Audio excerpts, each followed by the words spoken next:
This is the After Party, live with Kim McAllister. Pick a couch, grab a drink, and settle into the conversation.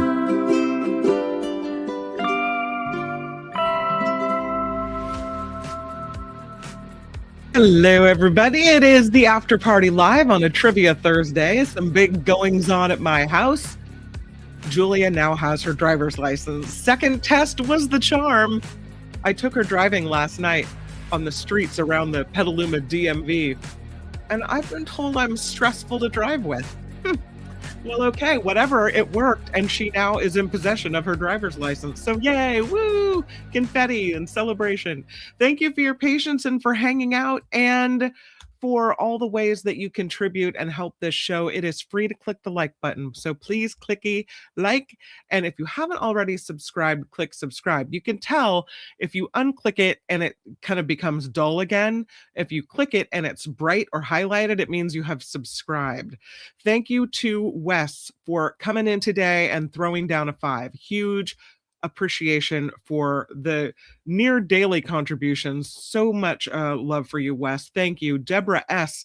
has set up a recurring PayPal payment to come through.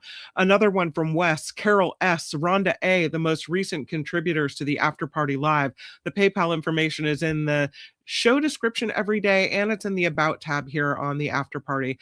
And of course, the super chats and super stickers are always open during the show and after hours trading. So if you wanted to help in that regard, there's ample opportunity.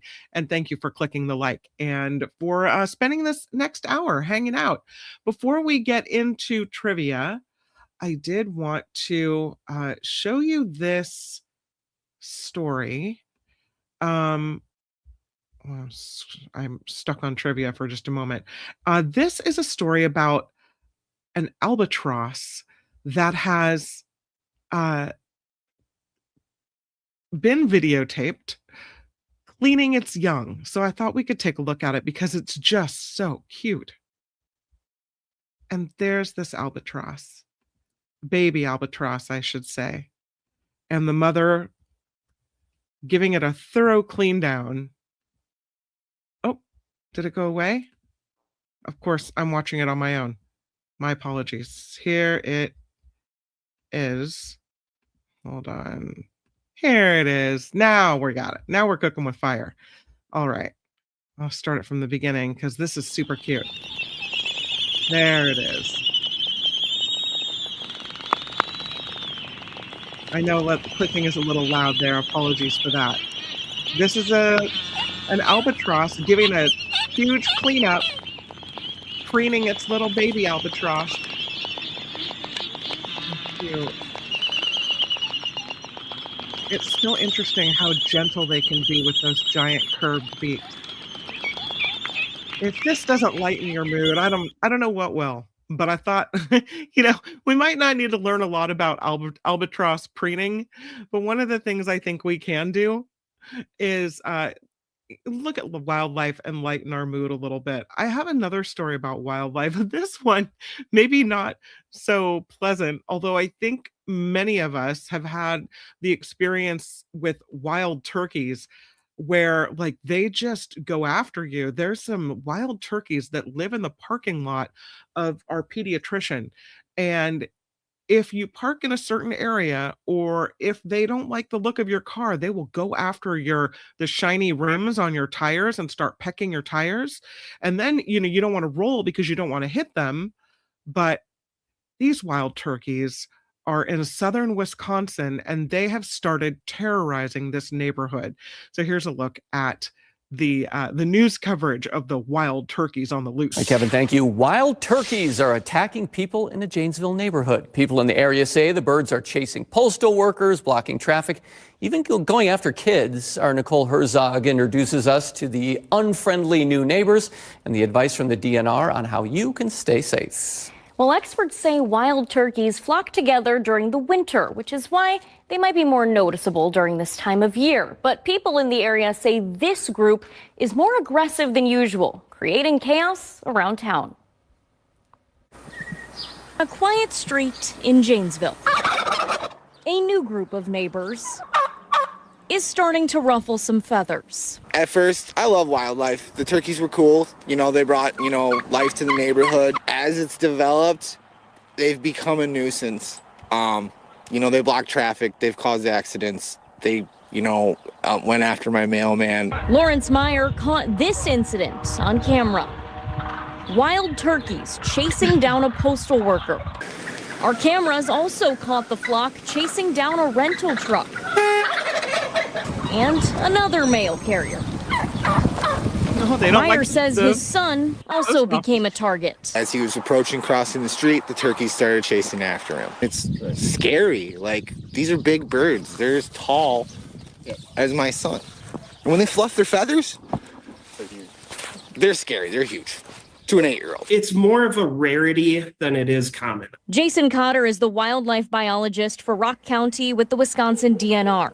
We have heard of flocks in urban areas, obviously around the state, but these particular birds in Janesville have been seemingly causing a stir with folks getting in and out of cars, mailmen, children going to school. He says birds naturally gravitate toward urban areas because it's easier for them to get food. And aggressive behavior is how they assert their dominance. The best way to combat that? Become the bigger bully. Making yourself look bigger, either using your coat, having an umbrella on hand, a plastic black garbage bag that, you can look like you're a giant turkey. Cotter says with enough persistence from residents, the turkeys should move on.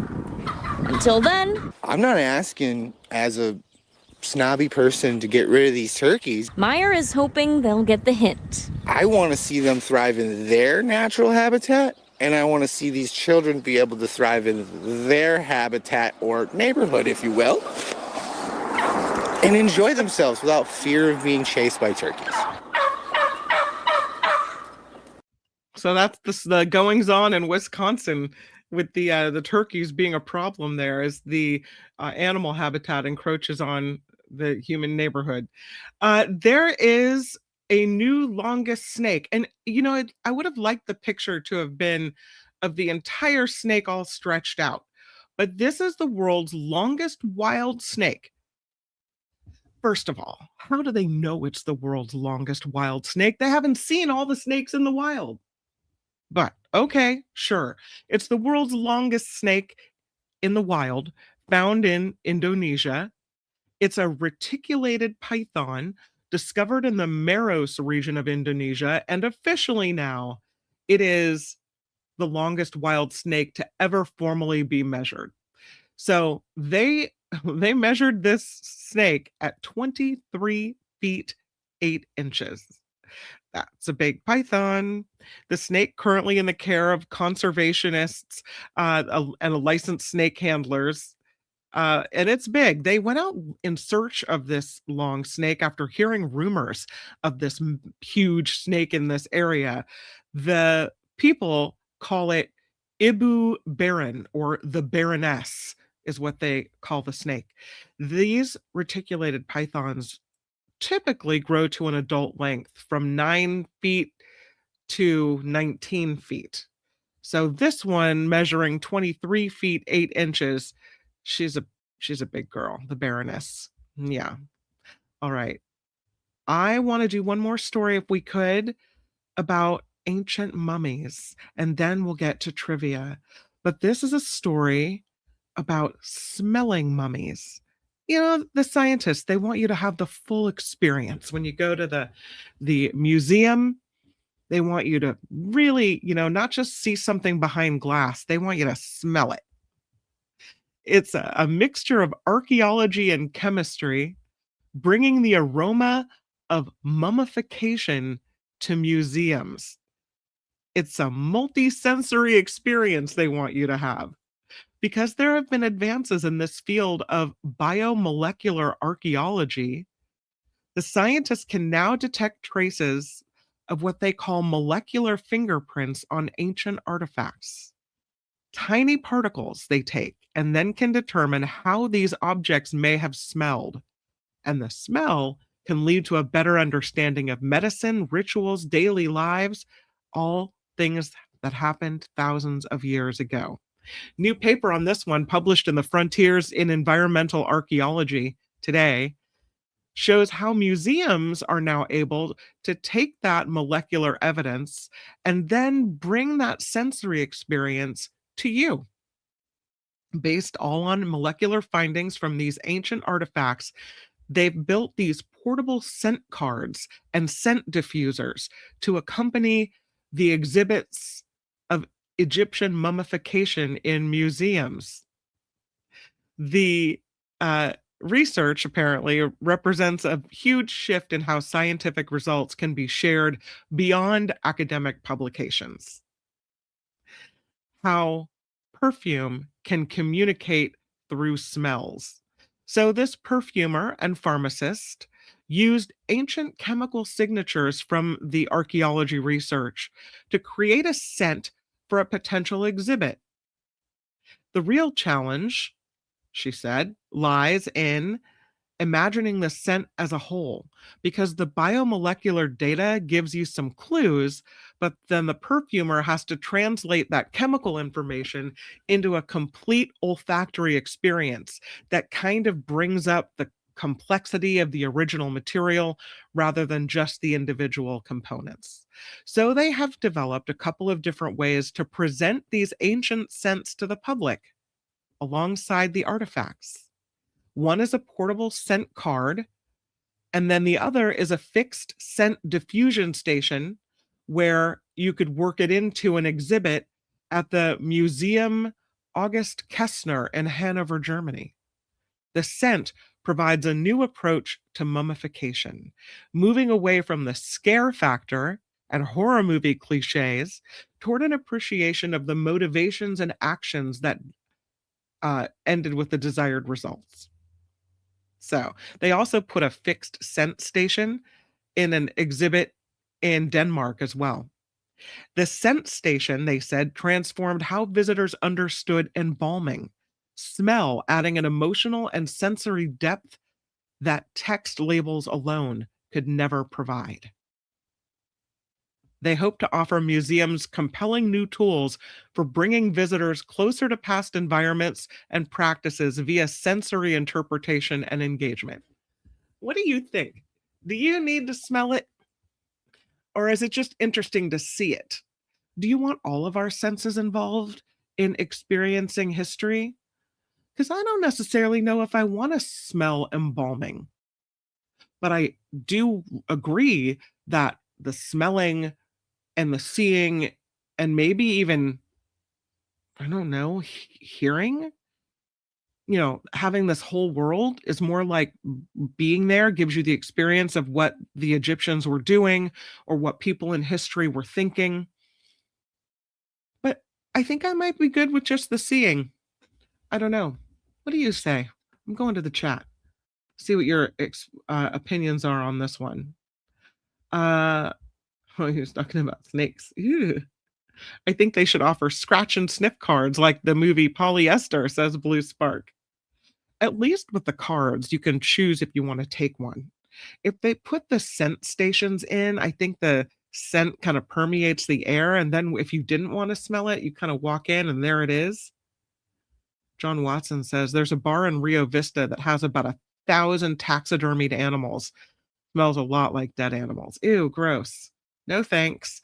Yeah, there's taxidermied animals have this kind of stale scent almost. Yeah, I don't like it either. Amazing that they can do this. It is amazing that they can take these little molecules that are still in these artifacts from so long ago and have this and know this. But that doesn't necessarily mean that I want to know it too. Yeah, formaldehyde is the smell, says Cameo. Yeah, I don't really like the smell of it. There's a huge museum at Petaluma High School where kids can take wildlife classes and learn. They even have a speech class for docents, high school kids that are acting as docents at this wildlife museum. And they have some live animals, but they also have many taxidermied animals. And the smell of the place is always kind of Yeah, Delette says, I've been to that place. It's gross. No, thank you. Smells like jerky without the spices. But I don't know if I want to smell the museum mummy. I mean, one time might be interesting, I guess. I don't know. All right. Oh, the softest thing I've ever felt was holding a koala bear in Australia. It was so soft.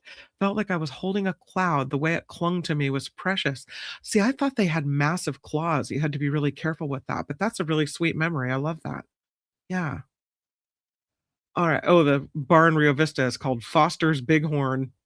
We can steer clear of that one. All right. It is time for Trivia Thursday, and I know you've been waiting for it, and so here we go. I need little music for that? I might need music. How about the applause? Or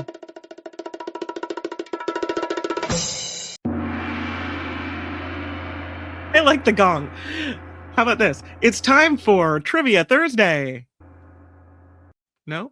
It's time for Trivia Thursday. Oh, I have to wait for it to be over. Okay, try it again. It's time for Trivia Thursday, after party style. That'll work. Let me go to the chat, get myself all situated here. Oh, you like the bongos? All right. Gong show style. There you go. Okay, so the first question, and I'm ready in the chat. I hope you guys are ready as well, is kind of amusing to me. What percentage of men pee in the shower? What percentage of men pee in the shower? What do you think? Bonus if you can tell me the percentage of women. I got it. 89% says Agent Kitty Feets. I've got a 70% from Deidre. Chris says 50, Nullifidian 67, and 99 from Mama. 100%, which is probably the truth, says Vanessa. 90% says Nancy. The answer is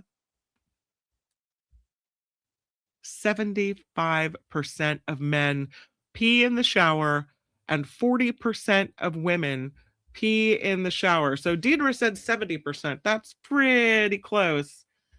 Yeah. 71%. Oh, cameo. Okay. Anybody say 75%? How many admit it? That's exactly right. That is disturbing.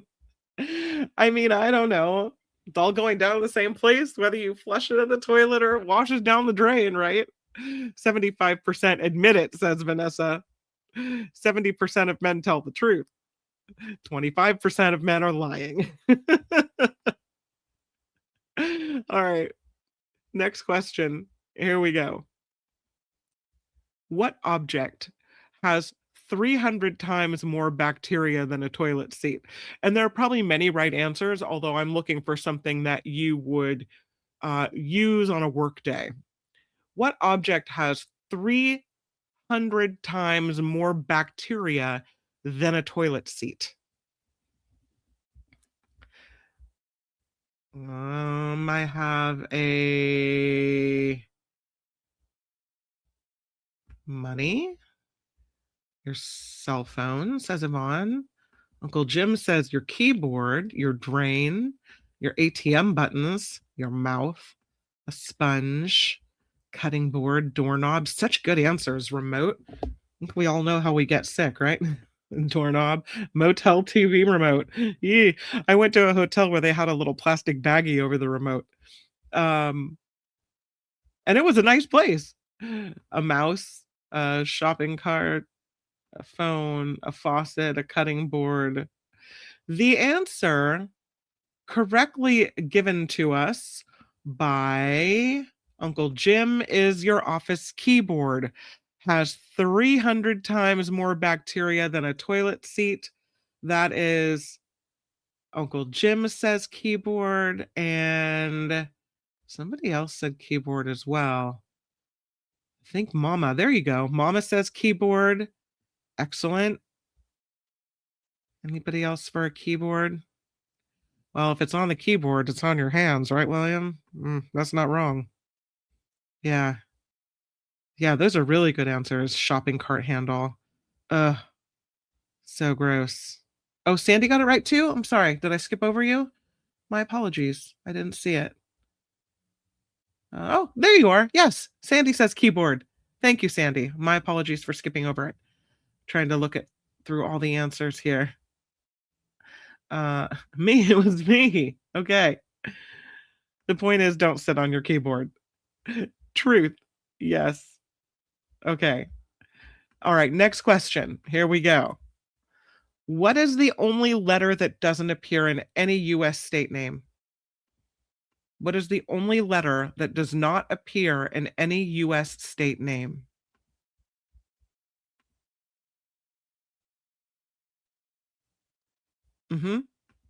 Q. Chris says Q. Chris is correct. It is Q. Vanessa says Q. Jennifer L. has Q. Heather wants to know if people don't regularly clean their keyboards. I cleaned mine 2 hours ago when I saw that question.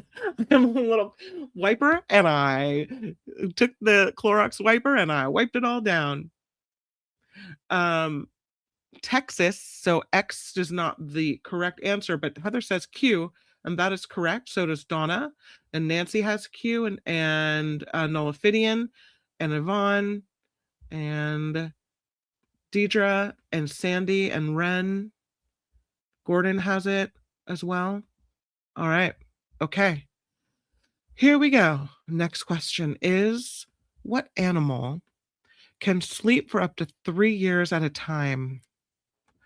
What animal can sleep for up to 3 years at a time? I did not know this.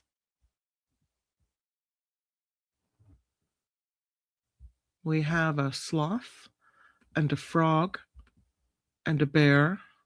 A lot of frogs.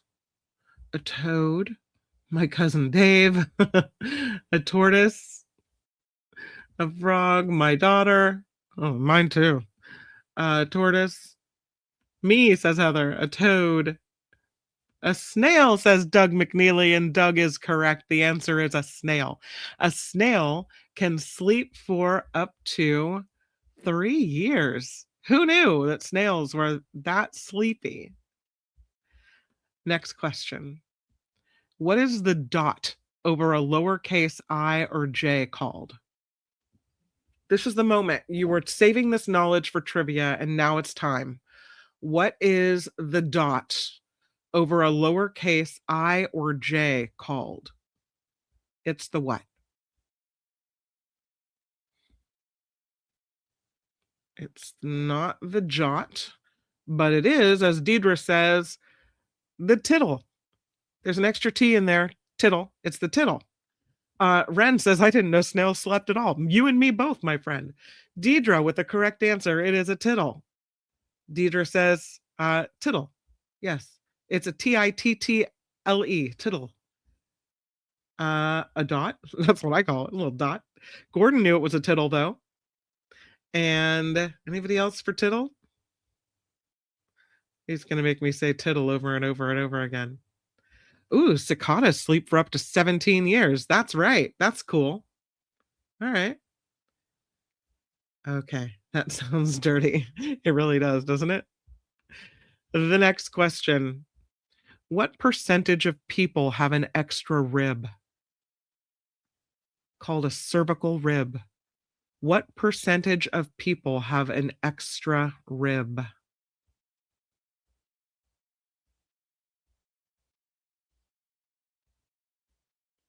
I guess the more protection is better, right? I don't know. What percentage of people have an extra rib? I got a 15%, a 10%, a 33%, a 7, a 67, a 50. Blue Spark says 1%. That is correct. 1% of people have an extra rib or cervical rib. Well done, Blue Spark. And yeah, nice.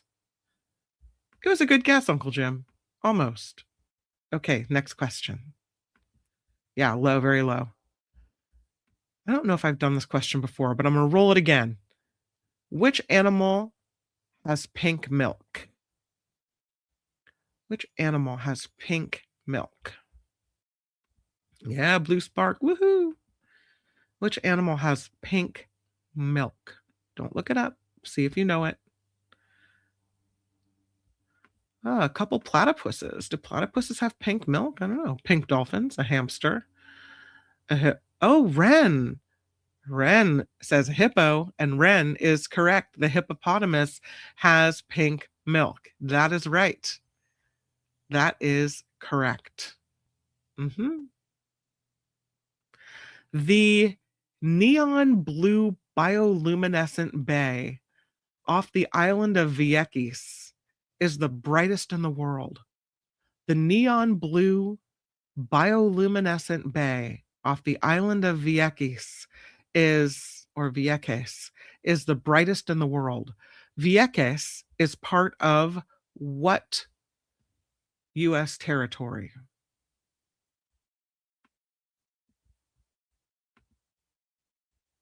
Vieques is part of what U.S. territory? Yep, it's Puerto Rico, says Yvonne. It is Puerto Rico, part of the U.S. territory of Puerto Rico. And I knew if I said the Caribbean, it would give it away. It is let's see if I can read the question again. It is Vieques is part of the U.S. territory of Puerto Rico in the Caribbean. It's a neon blue bioluminescent bay right off the island of Vieques. Vieques. And Vieques is part of Puerto Rico, which is in the Caribbean. I hope I said that right. All right. So I had Yvonne with Puerto Rico, Agent Kitty Feets with Puerto Rico, and Mama had Puerto Rico. Well done. Makes me want to go see the bioluminescent bay because that's so beautiful. Next question. What mammal has no vocal cords? What mammal has no vocal cords? None. Nunca. Near Nims Island.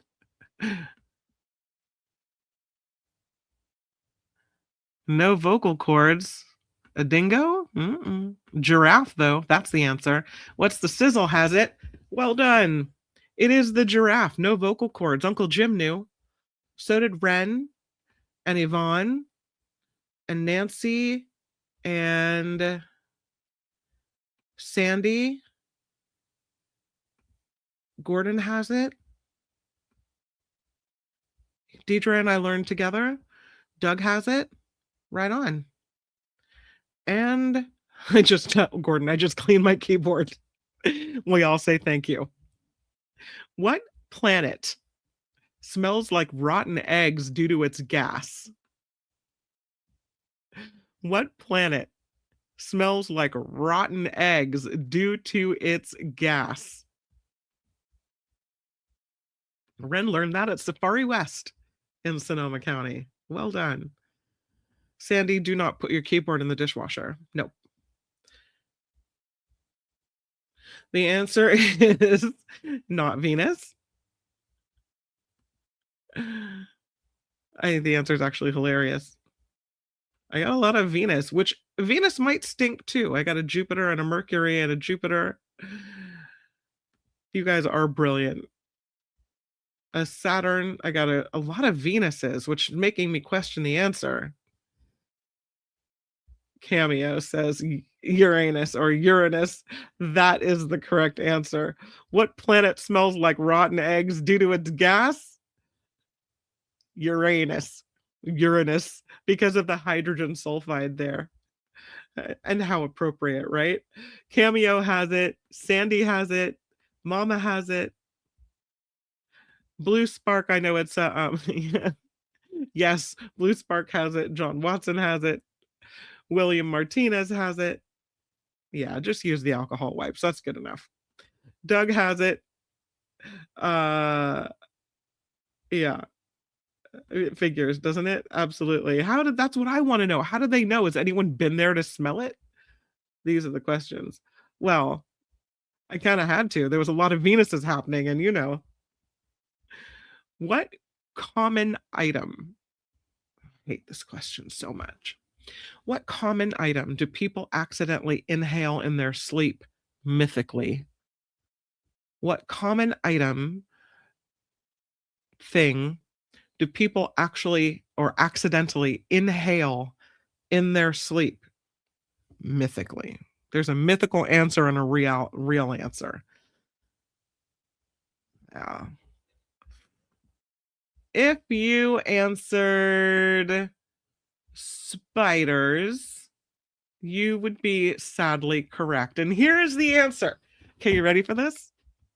If this trivia is to be believed, mythically, people inhale 8 spiders. I don't know if that's per year in your lifetime. What? The answer is spiders. The myth says 8. In reality, it's 0 to 2. 2 is too many. 1 is too many. What common item do people accidentally inhale in their sleep?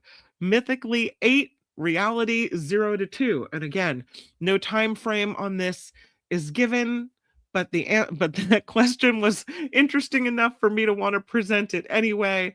Heather says spiders. Heather is the big winner or the big loser. Sadly, Bellafidian has it. Jennifer L has it. I'll go bugs. Bugs work. JT has it. Sandy has it. Mindy has it. Mama has it. Cameo. Oh, don't even get me thinking about that. Cameo says mites. Ugh. Deidre says mites. Oh, you guys are probably right. Barf. William says spider. Yvonne, Ren, Nancy, Vanessa, Chris. That would be big to inhale. Those are big, right? Oh, God, no. Boogers, bed bugs. Yvonne, yeah, sadly, gross. Cat hair, depending on who lives at your house. In my house, it would be dog hair or my own, right? I'll never sleep again, says Sandy. Man, I'm telling you, like you want to wrap yourself in a cocoon, keep all these things away. Protein, says Mama. All right, Heather, you do it. You go get it, girl. Next question. How do dolphins sleep? How do dolphins sleep? What's the mechanism for their sleep?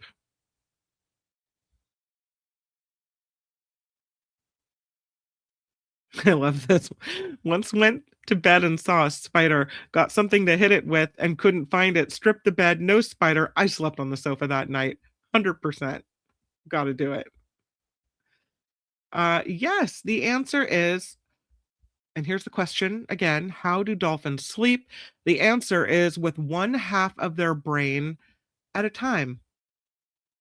That is how they sleep. And the first person to get it, I think, is John Watson, half brain at a time. Yes. Half brain sleep, says Gordon. Yes. Chris has it as well. In the water they sleep, not wrong. Uncle Jim, half brain at a time. That is correct. With their eyes closed, I don't know if their eyes are closed or not. With one eye open, well, half brain at a time. Close 1/2 of the brain. Yeah. Want a sleep number bed and a my pillow? No. 1/2 of the brain has to be awake so that they can breathe, says Uncle Jim. Very cool. I did not know that. Did they decide which half? Or maybe their body just has the half that's more tired is the half that gets the sleep. I don't know. Heather says half brain is how I operate when awake. Well, see, now we know that you are in good company. Which sea creature has no brain, no heart, no bones? Which sea creature has no brain, heart, or bones? What do you think?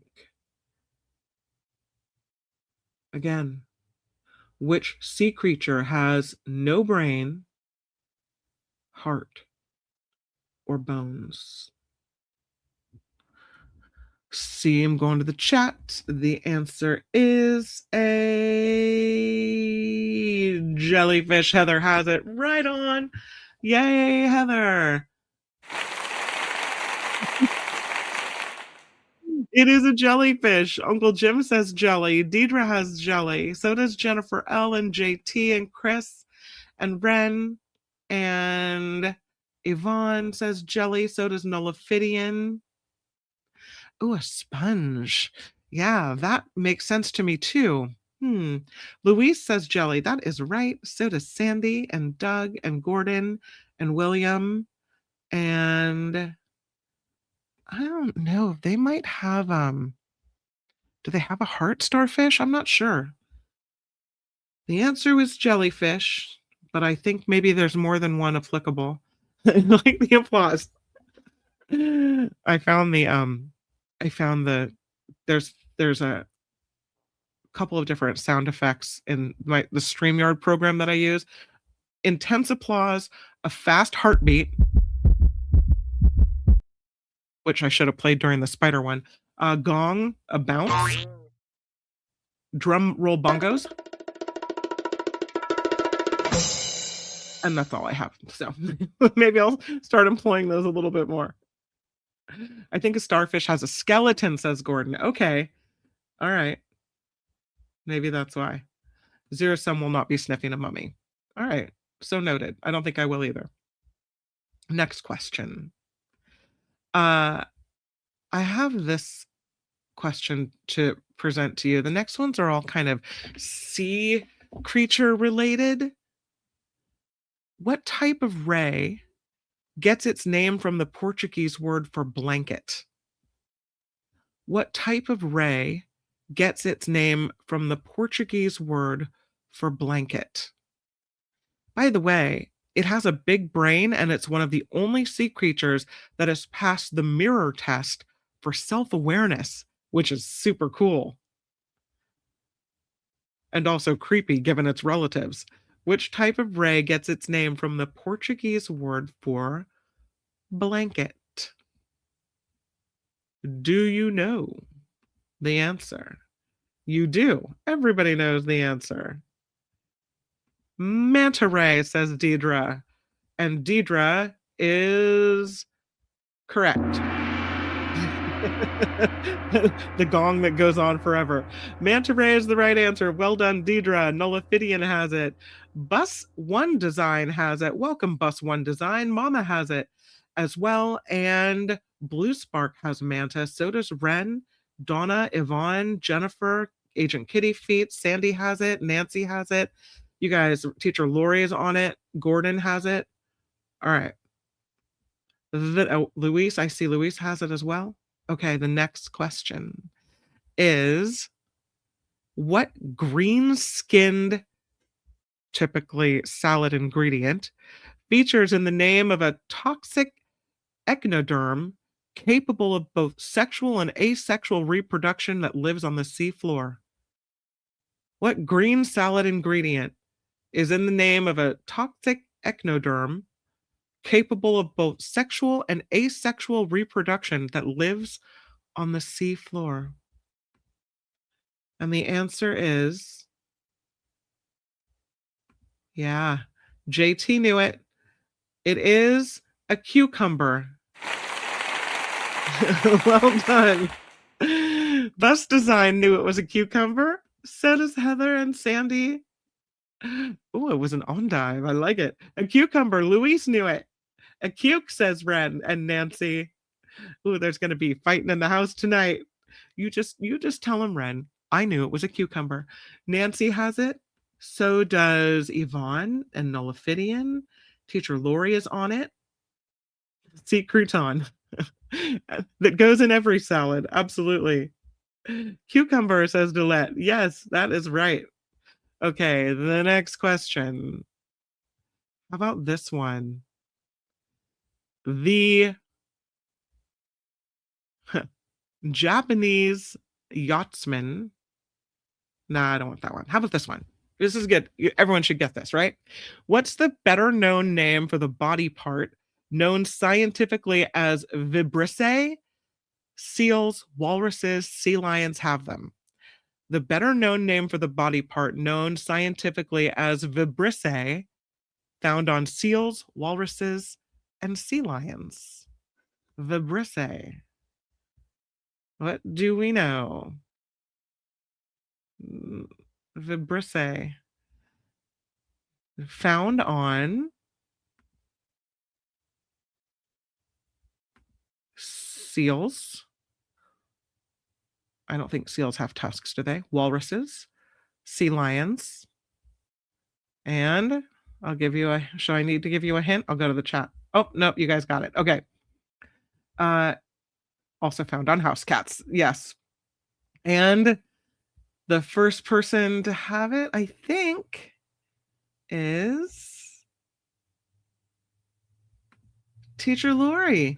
Teacher Lori is all over it. Well done. Whiskers is the answer. Yes, whiskers. Also found on the house cat.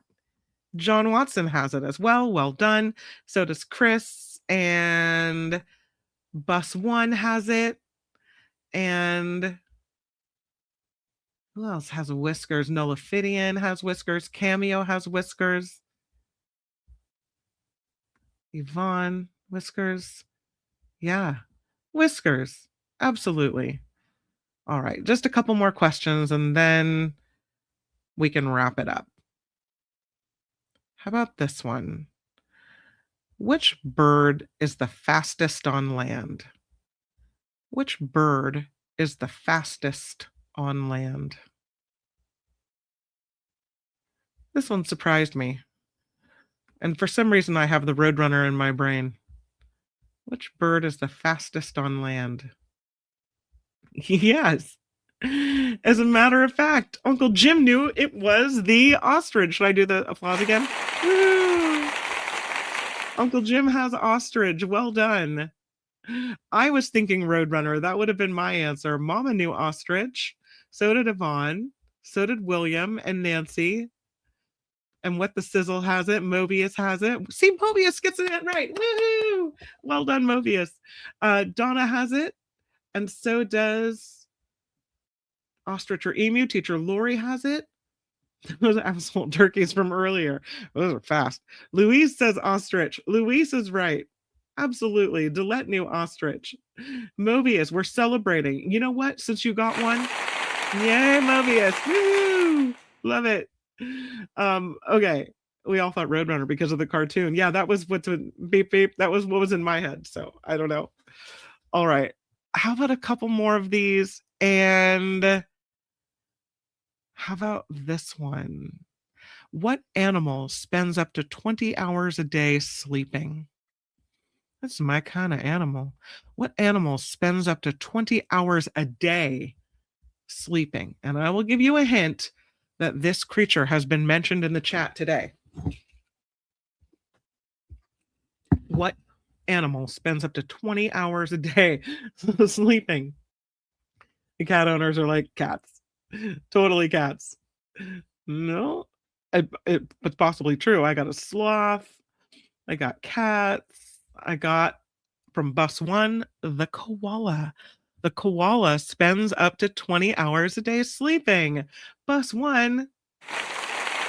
Right on. Yes. Who else has koala?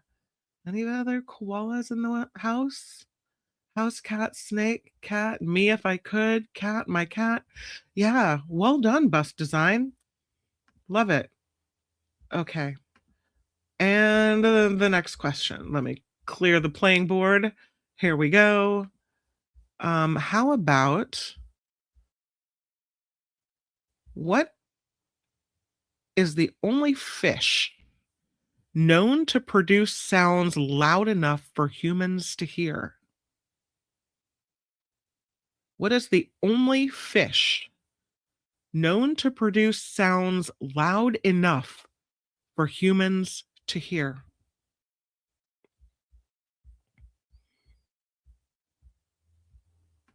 And this will be our last one. It is the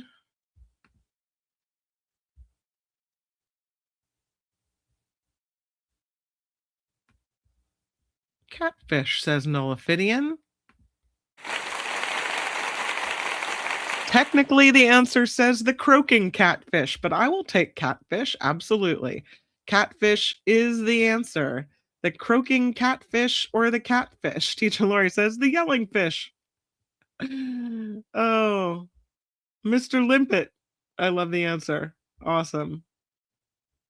All right. If the applause is annoying, tell me and I can back off the applause. We don't need to do it every time if you don't want. Or maybe you like it. Maybe you want to celebrate if somebody gets it right, right? Come on now. All right. I want to ask you any more. Should we wrap it up? I think we wrap it up at this point. Perhaps. I don't know. Yeah. I'll give you this one. Because it maybe gives us a little joy. This is an animal that is native to California that was saved from extinction by breeding programs. What California animal was saved from extinction by breeding programs? And this will be our last question. Yeah, you got it. Oh, no more. One more, says everybody. You like applause? Okay, good. Mobius says yes on the applause. I like the applause, says Granny. Great. Okay, we'll do it.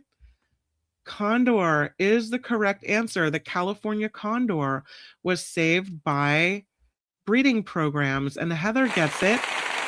Well done, Heather. You are awesome. It is the California condor.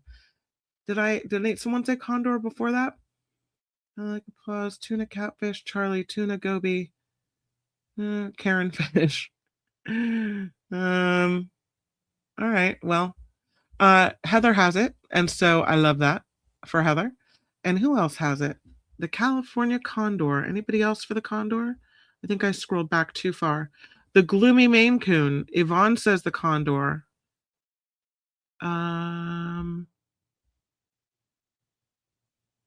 Gloomy Maine Coon. Sorry, I'm trying to figure out if someone named Joy had it first, but I can't find that.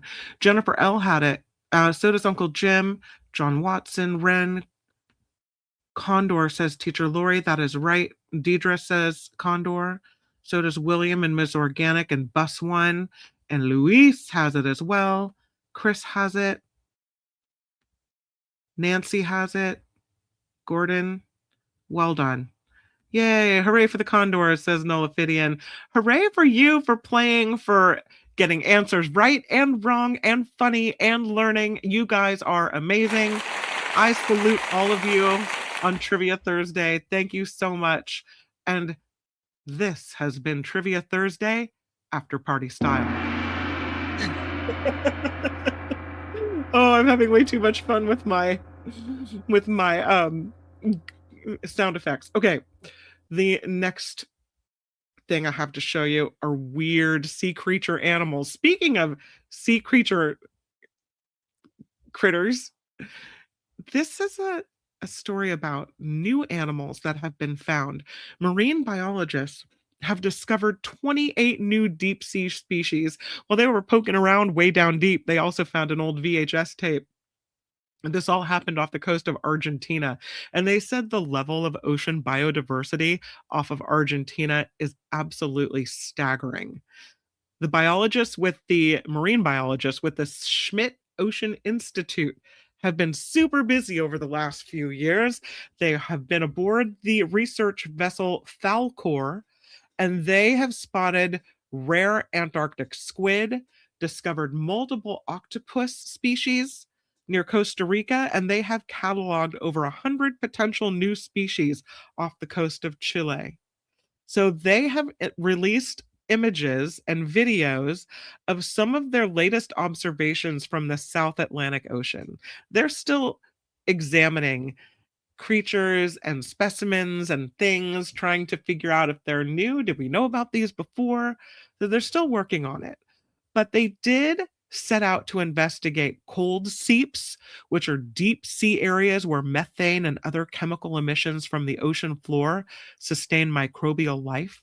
They say these microscopic organisms feed on a range of animals like tube worms, clams, and mussels, but they only activated or located one active seep zone. And they were struck by how many species were living across this entire region.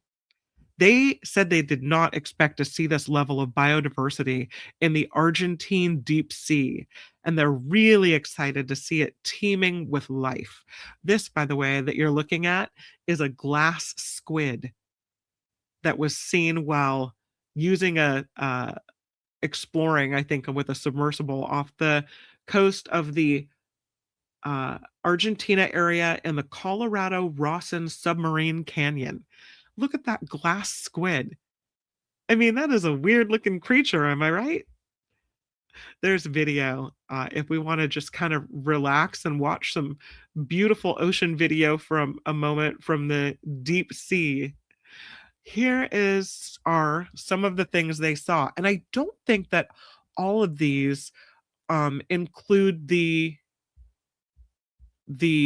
newest species that they saw. But I have to take this glass squid down, which is too bad. Oh, here's another one they found. Oops. Look at that guy. That one found off the coast of Chile. Is that not the weirdest looking creature? Wow. Okay, so here is a look at the video of some of the things they saw. And that is one of the giant, massive jellyfish. And you can see the little fish swimming around the jellyfish.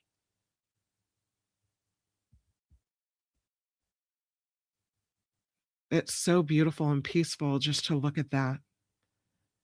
And you see all the, is it plankton floating in the background? It almost looks like stars in the sky. Just beautiful and peaceful. I'm sorry it doesn't come with music, although I could play some music. I'm going to play some music so that we can watch this video and listen to something pleasant. No.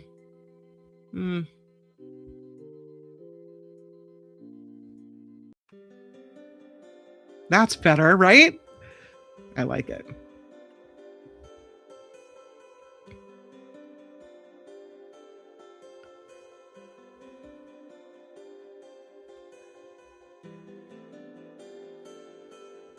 How interesting and beautiful life on this planet is.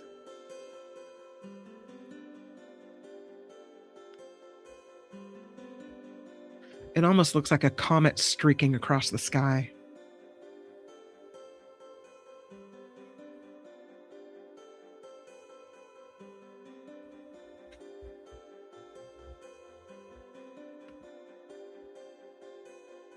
This is a rare phantom jellyfish that you're watching right there. So, all right. Well, that was a nice little moment, nice little deep breath. But I did want to, there you go. I did want to show you that because I thought it was cool and it was peaceful. And I have another story that I will wrap it up with. How about a lotto of the day as we go on? And here's this one. This is another situation where, you go in, you're thirsty, you buy a drink, and while you're there, you're like, I want to get a lottery ticket as well, right? This happened in South Carolina. This guy stops into the 52 station off of Old Highway 52 at Monk's Corner to quench his thirst. He ends up buying a scratch-off lottery ticket, and he wins $200,000. Got to get thirsty more often. He bought something to drink and a $5 scratch-off ticket called My Money Maker, and boy was it. Turned out to be a $200,000 winner. The man said, it was pretty cool. Usually they say, I couldn't believe it. I had to check 5,000 times. No, he's like, it was pretty cool. He plans to invest his prize money, a smart move, and well done in South Carolina. Like it. All right. I think we can wrap it up here on this Trivia Thursday. on the after party, once again, I do want to take a moment to thank everyone who has helped, contributed, emailed. I've gotten some great after hours messages. When the show is over, you can comment on the recorded version. And I love that. And it helps the show get passed to more people, the more people that comment. So huge thank you. Sheila M has thrown down a contribution on the After Party Live PayPal. Sheila M, thank you so much for your contribution. Wes, thank you. Deborah S, Carol S, thank you guys so much for contributing to the After Party Live. And I missed one the other day. I don't want to miss it today. Luis, way to go, Julia, and congratulations. Yes, I have a new driver in the house. And now the worrying begins, right? Oh my goodness. Well, it's good that she got her license. She was so bummed the first time when she was turned down for driving too slow. So now she's a licensed driver and off she goes. My baby's growing up. Thank you, Luis, and thank you for the 5. I don't want to cry on the after party. Oh man. Dillette throws in a 20. Congratulations to Julia. Woohoo!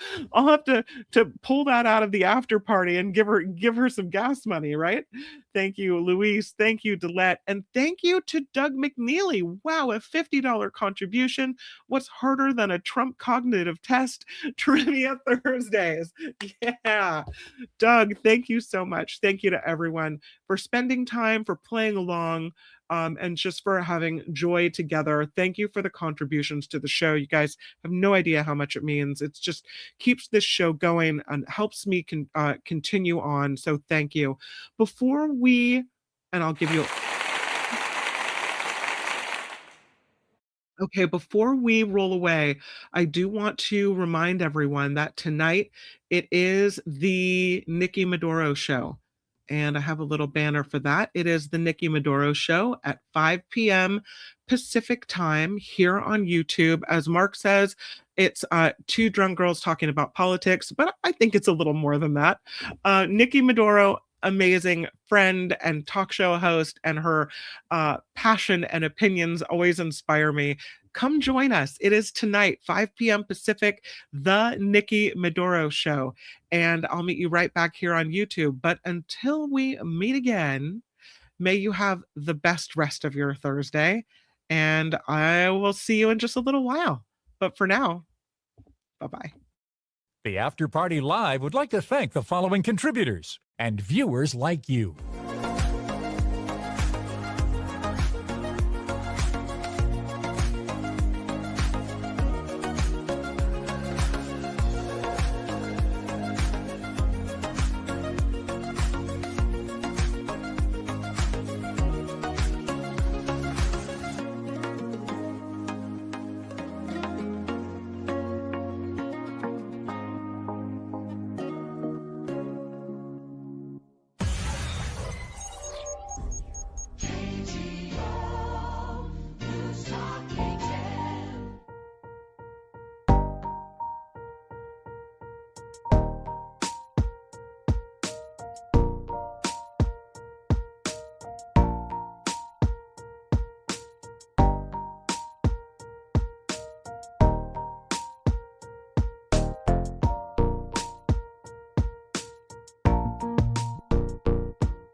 My bad, I'm sorry.